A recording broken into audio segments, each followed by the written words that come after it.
So the question is, can you or should you change your own water heater?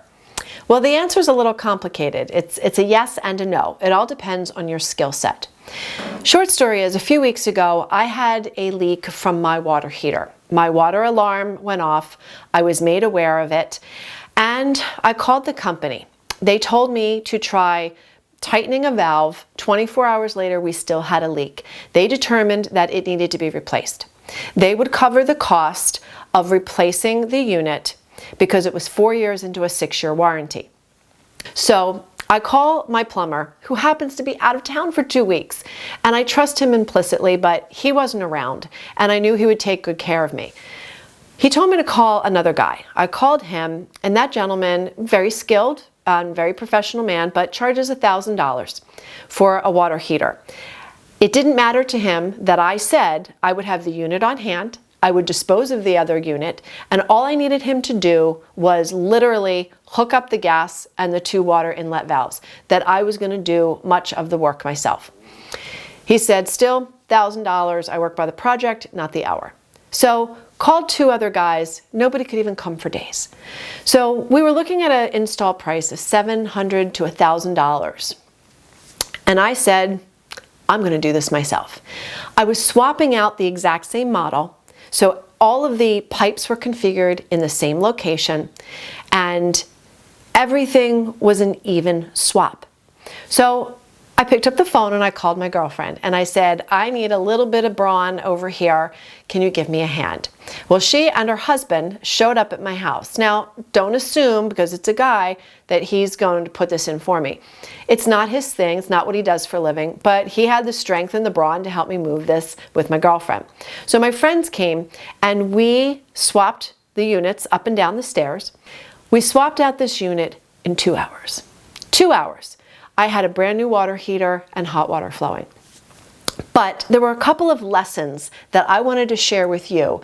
If you have any thoughts on trying to tackle this project on your own, let's review those simple things that were going to save you money and time. Even if you're not going to DIY, please keep watching, because there are things that you will want to learn so you can ask the pro that you hire for your house. Okay, the number one thing to do if you have a problem with your water heater is to call the company. The sticker on the tank will have a phone number. Let the technicians walk you through what is wrong. They can often help you solve the problem right over the phone. Call them first. Don't go crowdsourcing on Facebook. Call the pros that built the tank. They will be able to help you. Next is, if you want to DIY this, you need to understand, will your insurance cover you if there is a problem, if there is a major leak down the road? I am licensed and I am insured. So for me, I wasn't concerned about that factor because I have insurance to cover me doing work in other people's homes as well as mine. To save money, you can buy the unit yourself and bring it to your house. So you are only going to be asking a plumber for their install price and not pay them to go and get the unit. But you need to make sure you are getting the right unit for your house. But you need to know, I have electric, I have gas. Do I have a power vent on my gas unit? You may not know what the current code is. Do you need an expansion tank where you live? Do you need hurricane straps where you live? And then, do you have the strength, or do you have buddies that are able to come and help you move the tank from its location and bring in the new one? What about disposal?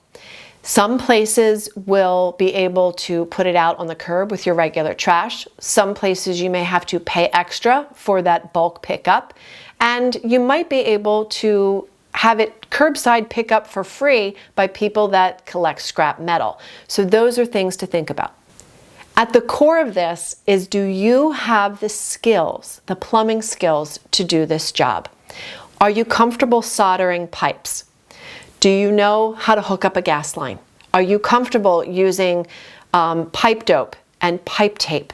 Do you understand the mechanics of what's coming and going from this unit? My original unit was hard plumbed with copper to the tank, and I have soldered before. I haven't soldered in a long time. It's an art and a science. So if you're not good at it and if you haven't done it in a while, it may not work out so well. So I chose SharkBite valves. I used a SharkBite connection. They are DIY friendly. You can get them at Lowe's and Home Depot. The only thing with SharkBite is that you never want to install them inside a wall. There are some plumbers that love them, some that hate them. So you have to make your own decision on SharkBite. Okay, when it comes to replacing that water heater, I will tell you that Bradford White is the best. They are the unit that you should opt for in your house. I do have a Rheem because the last time, 4 years ago, when the unit died, Rheem was the only thing that we could get on a Saturday morning of a long holiday weekend, and we were having company, and I needed hot water. I couldn't wait for Monday for the plumber to get access to the plumbing supply company to get a Bradford White. If you walk away from this video with anything, it should be this tip. If you are having a water heater replaced, make sure that you are adding a collection pan underneath it. If you have a leak in the future, it will collect the water before it starts spilling all over the floor, and it will allow you to contain the mess. Absolutely, for the $30 to $40, invest in the drain collection pan to put under it. And also invest in a water alarm. Water alarm alerted me to the problem and saved me from having 50 gallons of water or more spill all over my basement. If you are ballsy enough to tackle your own hot water heater install, good for you. And if you are ready to ask for help, I hope that you feel confident now to ask the right questions so that you get what you need at the price you deserve. Make sure you subscribe. Make sure you head over to my website, DIYHIPChicks.com. I have lots of great information that comes out there. We have the newsletter with class updates, sales, new product alerts, all that kind of information to help you extend your DIY skills. I started off where you are as a homeowner 26 years ago, and now I'm a licensed contractor and short as a handyman and teaching you. So I want to make sure that you are empowered to take care of your home as I take care of mine and saving money, stress, and time. Thanks for tuning in, and we'll see you next time.